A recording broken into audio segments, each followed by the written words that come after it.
Today I'm going to take you through a drywall repair that I did for a condo that was involved in some water damage. As you can see, there's a pretty sizable piece that was taken out of the ceiling so they can get to the plumbing, and then also some other areas here on the ceiling that needed to be removed and spackled to get that back to where it needs to be. So anytime you're doing a drywall repair such as this, you want to cut a rough piece, same size as the one that you're replacing, as close as possible.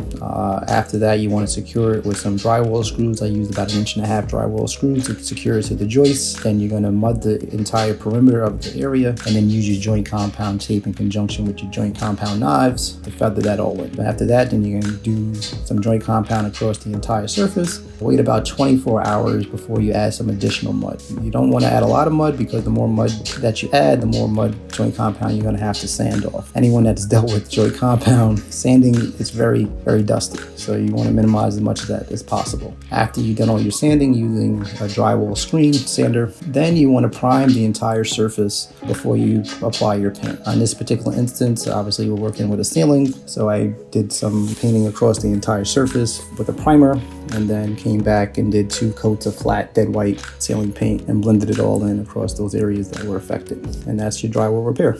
Remember to like, subscribe, follow, and please visit hcbhandymanservices.com.